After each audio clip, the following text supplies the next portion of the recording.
Do you ever wonder why you're doing what you do in life? Do you wish that you could be really happy and passionate about what you do? Or maybe you already are and you want to expand in a different direction. Hi, I'm Barbara Ann, host of What the Why? I love what I do. A lot of that has to do with my story, my journey to this point in life. And guess what? Everybody has a story. So please join me for conversations with leaders from all walks of life about what they do, and more importantly, why they do it, how they found their core purpose, their passion, their mission in life. And if you're looking for your own, maybe you'll get some great suggestions on how you too can find your why. Welcome back, everyone, to another episode of What the Why with Barbara Ann. If you haven't seen us before, our show features conversations with diverse leaders from all walks of life about why they do what they do and how they figured out that this is their purpose. Are you sick and tired of feeling sick and tired, or do you want to get unstuck from feeling stuck in either your job, your career, your personal life, whatever the case may be, your company? All of our guests have something in common with you.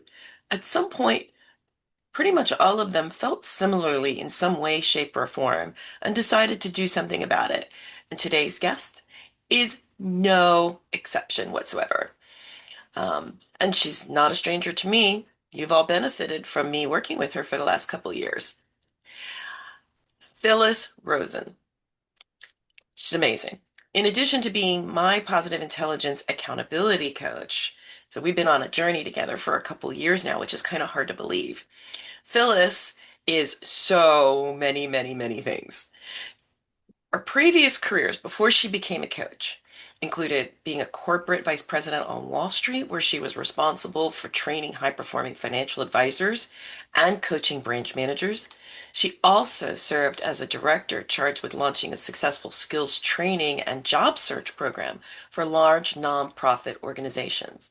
She's received coaching training and is certified. She's gone through CTI, which is Coach Training Institute, which a lot of the people out there, you've heard that name before from other coaches. She's a member of and has served on the board of directors of the International Coaching Federation, hence the PCC or Professional Certified Coach. And she's been very active in the board of directors at the New York City chapter level.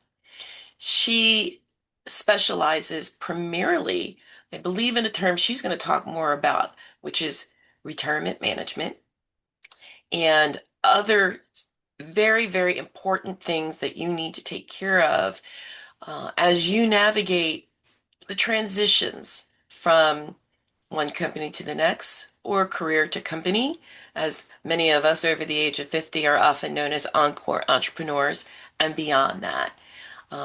But really, her biggest specialty is coaching professionals through all kinds of transitions in their careers to find the possibilities in a challenging job market. And she does a lot of work with executives to clarify and reduce or refocus their direction and become better, more authentic leaders. Like I said, I've had the pleasure of knowing her for the past couple of years and having very, very important conversations that have been integral to my own career advancement and development. So, live from New York City, without further ado, please join in welcoming my personal accountability coach and coach extraordinaire, Phyllis Rosen. So, yay! Welcome, welcome, welcome, welcome. Thank you, Barbara. And that was just a lovely introduction. For a Yeah. lovely person. Thank you. So, Thank you. Yeah. so welcome to What the Why. For those who don't know Phyllis, because some of you watching do, those of you who are in the positive intelligence community or have participated in classes that Purpose Filled has offered, and Phyllis has actually helped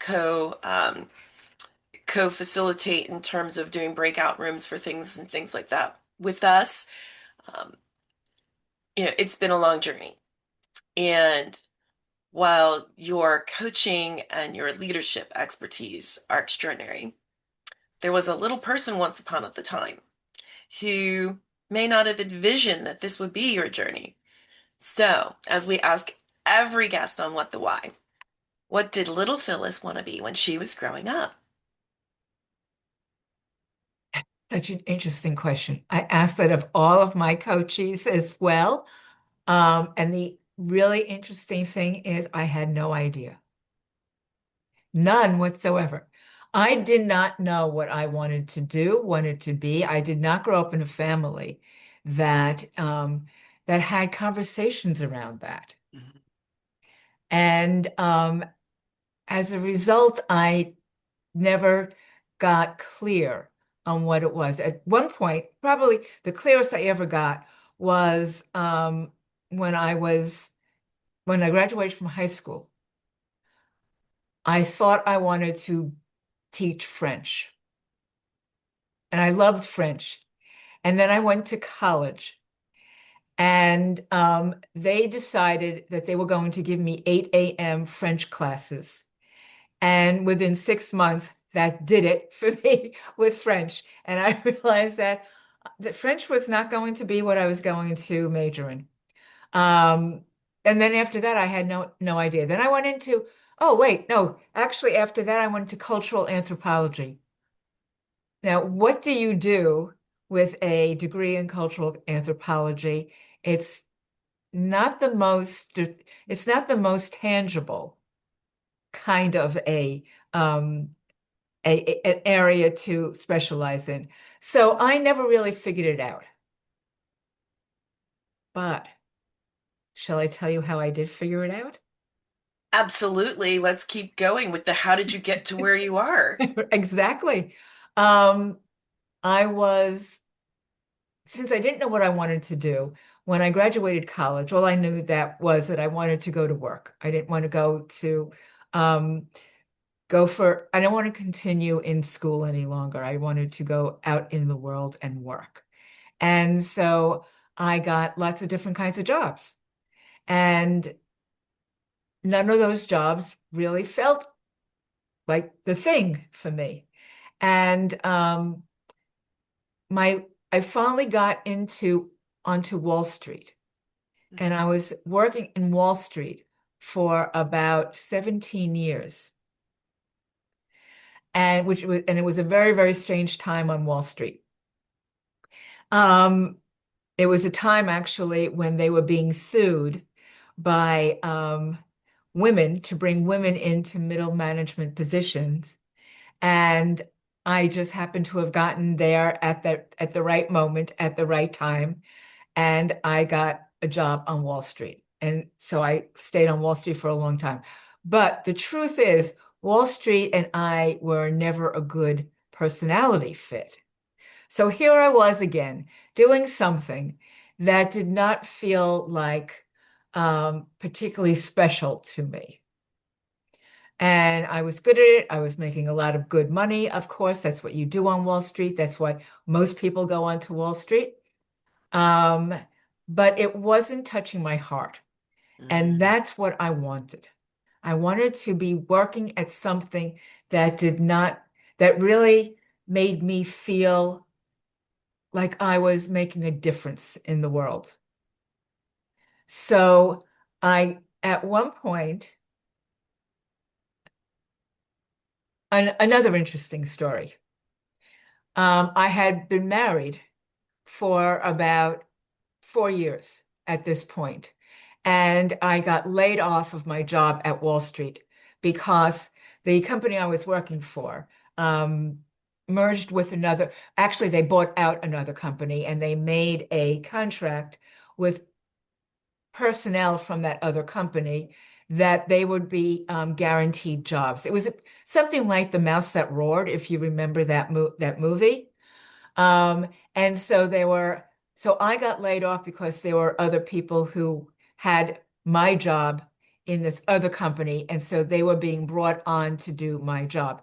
And at the time, my job was training. I was training senior brokers, Mm. the top level brokers, to become even better brokers.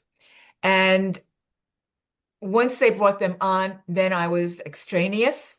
I was doing double duty here. And so they laid me off. And I was about to divorced my husband. So this was a moment of my life that I moved out of the home I was living with my husband and ended up in another apartment, having no job, having no longer being with somebody.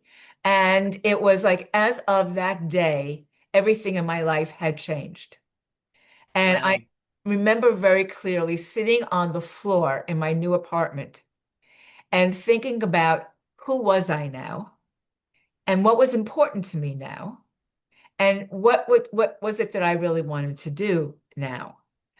And I came to understand that I wanted to do something that made a difference, as I had mentioned before. But that's when I finally came to understand that. And I walked into a a bookstore, and a book fell off of the shelf into my hands, and it was called Creating Abundance. And I thought that that was a sign of something. And I couldn't just walk by and let that go. So I bought the book. I came home and I read the book from cover to cover. And it was a book that had chapters on abundance. And at the end of every chapter were questions, were exercises that I had to do. So I did them, of course. And by the end of the book, I realized that what I wanted to do was to help people to figure out what they wanted to do. I realized that that was the position that I was in right now. I would have loved to have gone into become a therapist or something like that. But I didn't want to go back to school and go back to doing all of those courses. So I thought of, well, what else can I do that will make a difference in helping people to figure out what it is that they want to do? And I thought, well, I'm going to do what I'm involved in right now. And at that moment, I was also going to outplacement because I had gotten outplacement from the company that had laid me off. But I wasn't really able to participate because you had to know what you wanted to do. Mm. So I got clear on what I wanted to do was to help people. And I also then got clear that I wanted to help them with their careers. So I called up the outplacement firm that I was with the next day and I said, okay, I finally figured out what it is that I want to do. And they said to me, great. We were just waiting for you to come to that realization. We have an office for you. Come in tomorrow and we will start training you. Wow. Yes, yes, So they saw in you what you were still navigating. that's right. But I had not yet been able to get clarity on in my Wow. own mind and put words to it. So I went in the next day. They started training me in outplacement consulting at the time. And from there, I went into career consulting. And then I got really tired of career consulting because that was really about the job search. Mm-hmm. And as important as that is, that's not the most important thing to me. I wanted to help people to understand what it was that they wanted to do, not to help them find it, not to go through the logistics of how to get a job search, how to do a job search rather, and a resume and that part of the phase of the cycles. And so I then started looking around for what else I could do, and I came across coaching. And at this time, coaching was it was still in its beginning phases. Mm-hmm. And I did my research on different coaching schools, And I went and I decided on one particular school, and I went and for the fundamental weekend, it was just like to see if it was something that I really liked, and it hit all of my boxes. It just was exactly if I realized it was my calling. Wow. Wow. And So that coaching school was CTI, CTI, Coach Training exactly, Institute, exactly. which so many, actually very some famous within the coaching realm and even beyond, Yeah, have actually been associated with that school, including the founder of the Positive Intelligence program that's right. that we do, That's and right. actually, and the founder of what would become CTI, who left the International Coach Federation, Coaching Federation now, then Coach Federation, to help him grow positive intelligence. That's right. So there's a That's right. so Yeah. yeah, there's a lot of history there. Um, Now you work for this firm and you're doing this work. And this is a pivot. This is a significant pivot. And You mean to coaching or to career counseling? not so much the career counseling because you were doing that in a different way, but the actual coaching piece in the environment where you were, as opposed Yeah. to there's a big difference between working with somebody who's going through a transition and a stockbroker, although they could go through a transition at any given time based on their sales production. But how did you, let me reframe that. What kind of mindset shifts did you make to help you become so effective in working with people who are going through a transition? Because that can be a very difficult thing to do. It is a very difficult thing to do, and it's a very frightening thing to do. Yeah. Um, and the question was, how did I? How did you find, I guess, for lack of better words, how did you make the transition from the one type of engagement with people to this other type of engagement, meeting them where they are at some of their most vulnerable and fearful in some instances? When I was doing career counseling and outplacement counseling, my interest has always been in what makes people tick, what motivates people. As a matter of fact, um, cultural anthropology, as I had mentioned before, ended up being my major Mm, in college. And it's exactly the same thing. There is a thread now. I mean, I've seen it once I finally figured out, got the clarity on what I wanted to do. That was a thread that ran through my life. mhm, And that was as an anthropologist, studying tribes, groups of people, whether they be um, tribes or just groups of people, and understanding how they got those rituals, how they got those customs, how they developed that culture, and what was important about all of those things to them, and mm, how it sustained itself over many, many, many years. So I've always been interested in that part of a person and what is important to them, why is it important, and how do they how do they manifest that in their life so that they are really engaged in their life.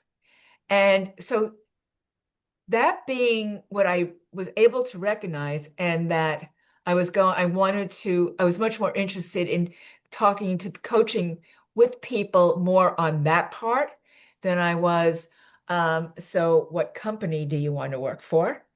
And how are you going to find that company? Which is a very, very important part of doing doing career counseling, career management, career coaching. You see, what I do, I specialize, first of all, and I know that you will agree with me on coaching is coaching is coaching.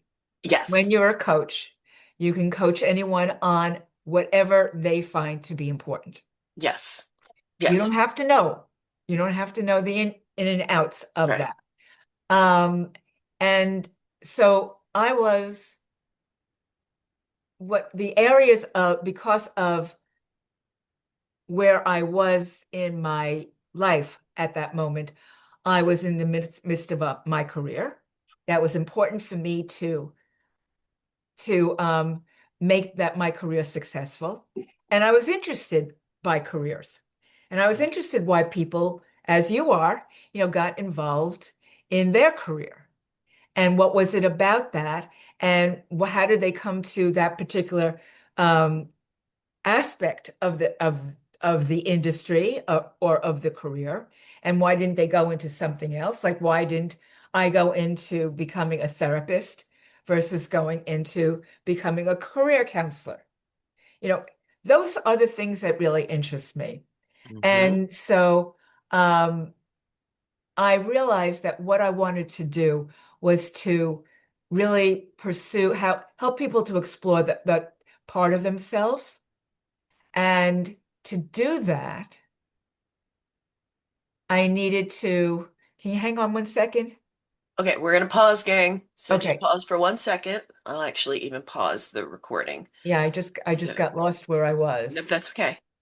Why So, am I uh, pivot? How, okay, so we're gonna we know that we left off. We were talking about the thread of anthropology, coaching others, things like that. And so what they'll do is they'll go in and team, we'll go in and you'll edit it, and we're gonna roughly kind of pick up. You can always double check with me if you're not sure, so that it's seamless, but you all are good at what you do.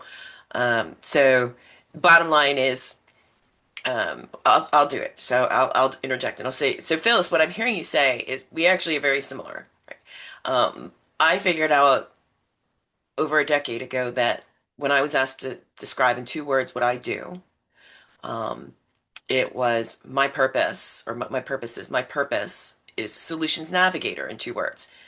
I found my purpose in helping other people find theirs. And so I'm hearing that the anthropology to the training to the transitional coaching, all these things are kind of an interconnected thread, if not tapestry, of a life's work of helping people navigate what they want to do in their life and careers.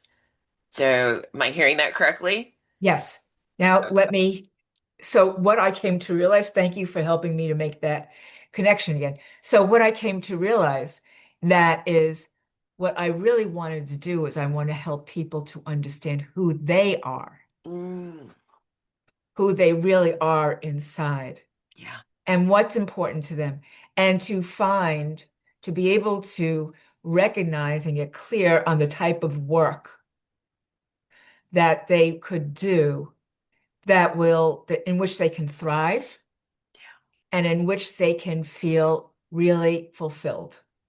Wow. So rather than a lot of people, when you say, what do they do? When you ask them what they do, oh, I do this. Do you like it? No, but it's a job. It pays the rent. That I came to understand that's not enough. Yeah. And I wanted to change the world about that. And as a matter of fact, Gallup has every year they do this engagement poll on not only the US but the whole world.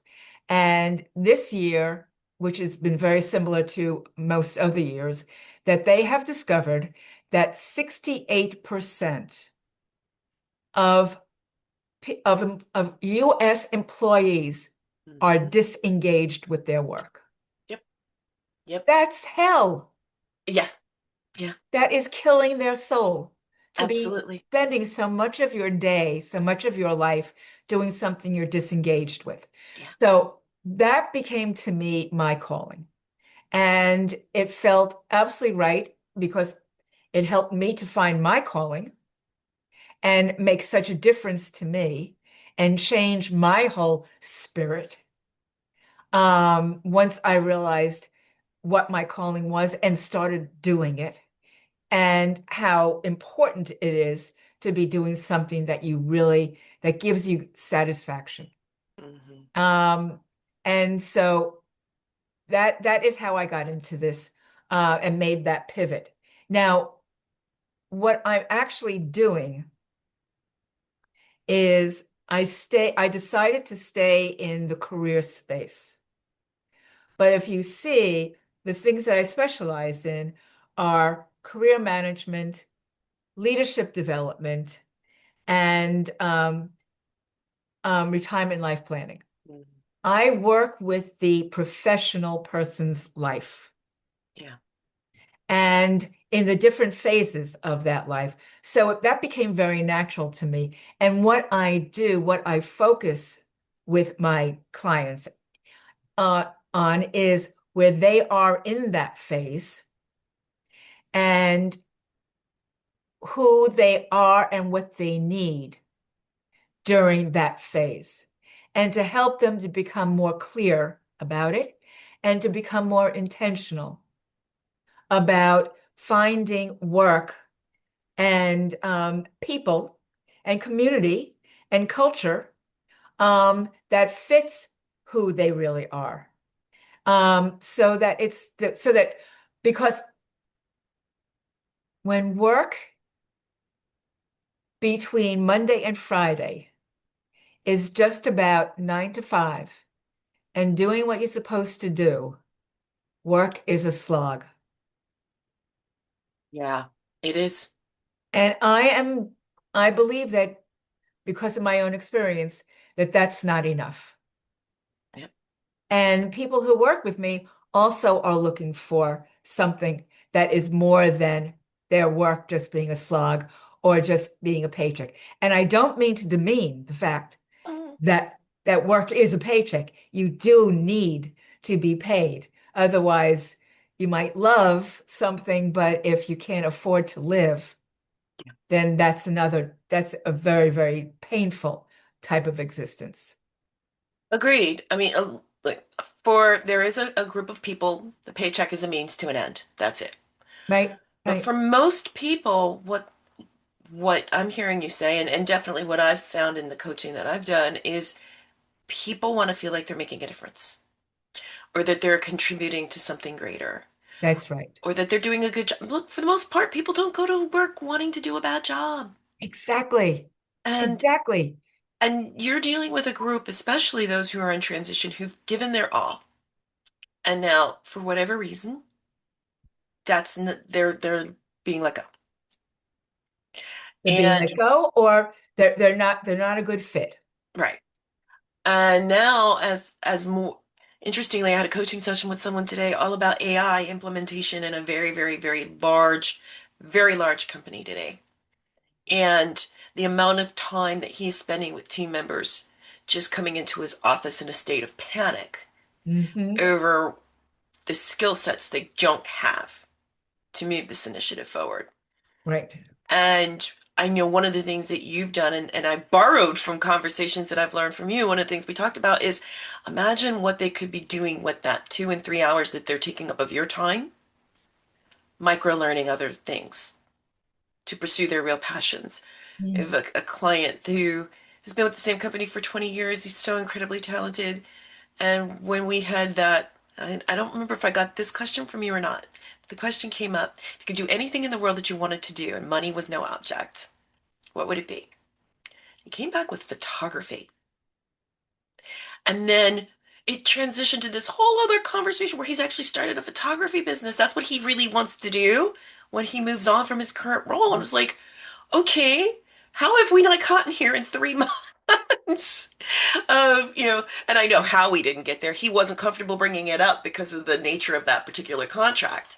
And finally, because trust is such a huge part of this, right? So he finally had the trust to say, you keep saying we can talk about anything here without Right. judgment, and that your responsibility is to me, not the person paying for it, right? I'm like, yes. He's like, I really do want to do a photography business. And I was like, okay, let's talk about that. Because the best time to start a business is when you actually have an other stream of income. Right. And so I know you see that. And actually, one of my questions for you is because you went out on your own. I know you have contract work that you do and things like that, but a lot of people, especially as, and I made a reference earlier on, an encore entrepreneur is anyone who starts their own business after the age of 55. Well, guess what? There's a whole lot of us out there who've Mhm. done that. And it takes a lot of courage. And so when you, whether it's with yourself or somebody that you're helping go through that process, how do you encourage people to find the strength to finally admit that the fear of staying the same is going to eventually become stronger than the fear of change? I start having them talk about it. Whatever that passion button behind everything else is, just start talking about it. And how does it make you feel? And what if you just started doing some of that activity now? You don't have to say that you're giving up your job. It's just what you said. You don't have to commit to crossing that line yet.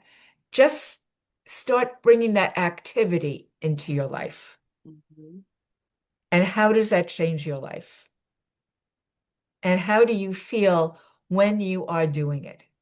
Mhm. And I always sort of use the phrase, what would you love to do? What do you love to do that when you are doing it, you lose all sense of time? Mm. And that is something that for which you become fully present. And when you are fully present, you know you are doing something passionate.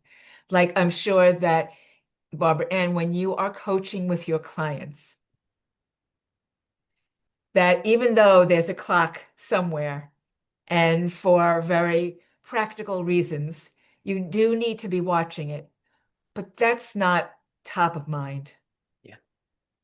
and may very well be going over with during some of your sessions as well. You just lose yourself with that person, and that becomes your guiding light.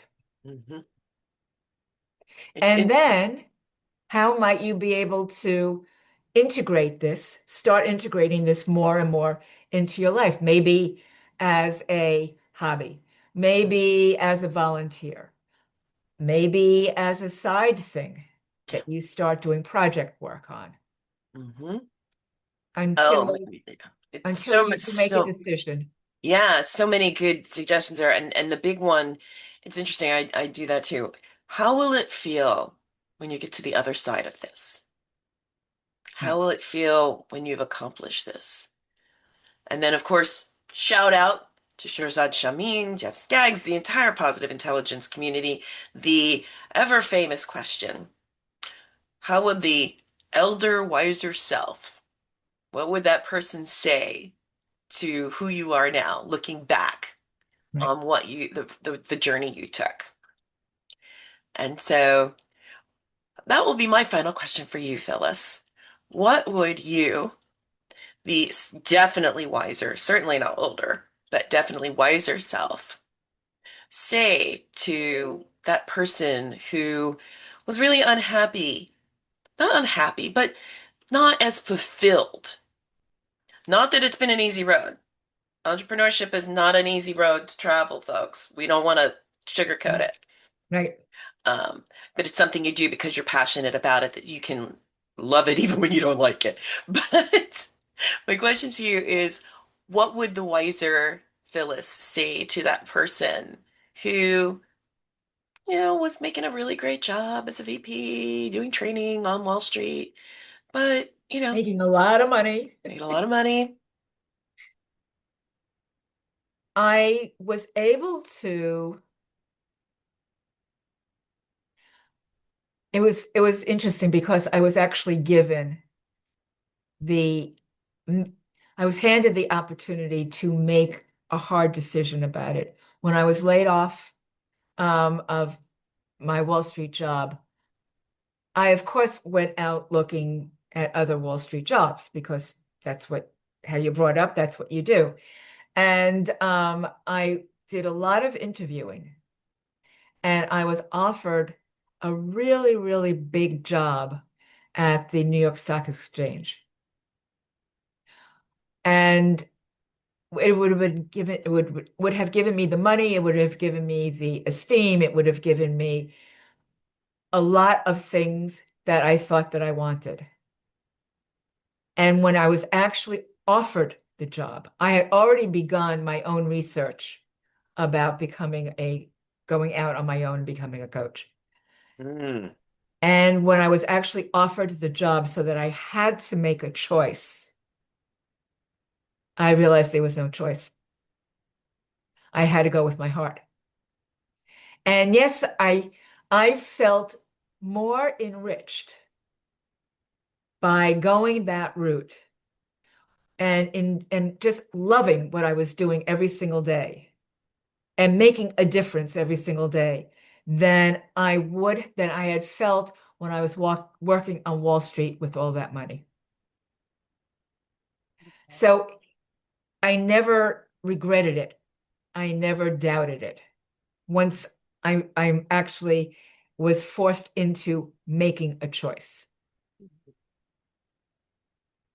Which is and it's so interesting because that is the perfect note to end on. Because I keep thinking about how that book, talk about divinely inspired. I mean, we're both very spiritual in different ways, Oh, but similar ways. And for a book like that to just fall off, we say when sometimes when God closes the door, he opens a window, or she, for those who feel similarly about the potential gender of God. But in any case, the book flew at you. It literally flew into your hands. What more of a divinely inspired directional sign can you possibly get? exactly. Other than losing your Exactly. job, and then the book literally drops into your hands. So for those who would like to reach out to you, and there, for those who aren't yet, the reality is we are going to see a lot of transition in the next couple of years, both because the boomers and the Gen Xers are moving on from their roles into other opportunities and life phases, and then just the way that technology is. And so there's a lot of people out there that are potentially going to want to talk to someone like you. Yeah. Yeah. Um, so your website and your LinkedIn will be in our comment section beneath the video or audio, whatever platform you're listening to us or watching us on. What is the best way for people to reach you? Probably through my website, which is um, coaching for transition, numeral four, coachingfortransition.com. And then to send me an email would be Phyllis, Phyllis, at coachingfortransition.com, because that will follow me wherever I go. Awesome. That you send it there and they'll send it off to me. Okay. And also, if you want to check it out, her LinkedIn, there's links to different articles that Phyllis has written over time. I know we all have, you can check her credentials on the International Coaching Federation site. We all have that stuff too. So, um, there's plenty of ways to find her, and you can also find us through us as any of our past guests. So, Phil, thank you. I've been looking forward to doing this since it was a television show, and now it's even better as a podcast. And so excited to have gotten to have this type of engagement with you. Um, we actually have only gotten to meet each other once in person. Our entire relationship has been remote, but it was really cool um, getting to go up to where Phyllis is from where I am and actually meet in person and give each other a hug and hopefully be able to do that again soon. We are And Zoom partners. we are Zoom partners for life, Yeah, literally right. for. So, Numeral four. yes, And by the four, way, the number four, if four. you can't find me, just go onto LinkedIn. It has my contact information all there. as Awesome. well. So thank you for investing your time and energy in sharing your experience with our audience today. And for all of you who are listening and or watching, thank you for doing so. There's so many choices out there competing for your attention, and it's not lost on us that you took the time to invest with us, and we really genuinely appreciate it. And if there's anything that you've heard or seen in our podcast, we do ask that you please share it with others so that they can benefit from the ways that you feel you benefited. And for all who are watching or listening also, please tune in again for more illuminating and fascinating conversations with guests such as Phyllis and all of our amazing guests who navigated some really interesting pivots throughout their life to truly figure out that their purpose was helping other people identify and navigate their purpose.